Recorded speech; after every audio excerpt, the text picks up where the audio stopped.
Marvin Leal, Mm-hmm. high upside pick. A lot of people thought he was going to be a first rounder coming into this college football season. Didn't test well at the combine. I didn't really have him on our radar because I didn't know how he'd fit our defensive line. Yeah, well, to me, this is the thing. When you watch him, he played in a 4-3, but to me, he is a 3-4-5 technique. A 3-4 Like defense 5, yes. And this is the biggest reason why. I know people say, oh, he's like 285, da-da-da-da. I get that. Bro, you could put 10 to 15 on him. I think that he is average athletic ability playing DN in terms of the NFL level. But he has above average to really, really good athletic ability if you're bumping him inside to the 5 technique. Or even when we go to our sub package, he could play the 3 technique. Or as we've seen with Cam Hayward, you put him at DN and run situations when you're in sub package ball, and he will be a bully to any tight end. I think that he's capable of all that. I think that his pass rush package is already developed enough that he'll be ready to go if you're rotating him in, or in the, if there's a situation where, Tuitt isn't back, whatever that may look like. I do think that DeMarvin will be able to give you some productivity. I just think that, you want to fill him out a little bit more. Just get, like I said, 10 to 15 pounds on him. And I think that he bumps inside naturally. If you try to stand him up and play him in a 3-4, I think you will see him struggle. To me, the only, the 3-4 defense I would put him in, if he was going to stand and be an outside guy, would be like a Baltimore type thing where they don't necessarily have guys that are dropping into space. They got big, heavy-handed Pernell McPhee type guys. And even him, Pernell McPhee, is still, 15, 20 pounds lighter than this guy.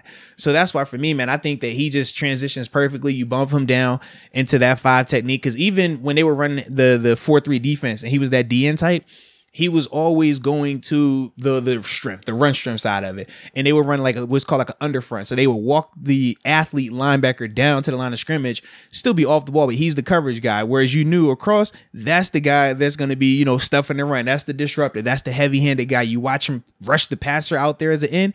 It ain't a lot of edge type rushes. It's power and spin move inside.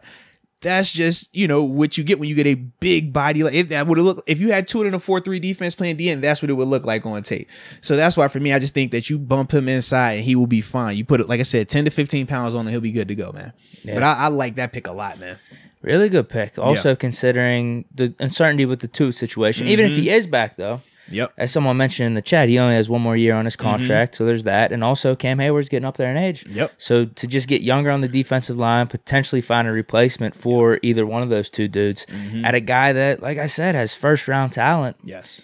He's somewhat like Loudermilk, some of these other guys on the defensive line. We're like, I think, just hoping they develop, and it's like the best-case scenario for them. Like, could they just be staple starters? Hometown optimism, that's what we call it. Can this guy be the next Tuitt or Hayward for us? Like, I actually believe that's capable for him. Whereas I think some of these other guys were drafted in 4th, 5th, 6th rounds. We're just like, hey, could they be suitable for us? Could they be good enough to just get some snaps in, or even just start? It's just we never really view them as studs or potential Pro Bowl type player. I think this guy has it in him. I would agree with that, man. When I did my instant reaction video to him, that was the one thing I saw. I was like, yo, he reminds me of Tuitt. Like, just watching him. I know he's playing in a 4-3 defense and he's out at the end. But to me, I'm just like, yo, this dude looks just like him, moves just like him. Like, I just think that, you just got to develop him a little bit, just keep him a little bit more consistent. And like I said, add a little bit of weight on him. But I definitely like that pick a lot, man.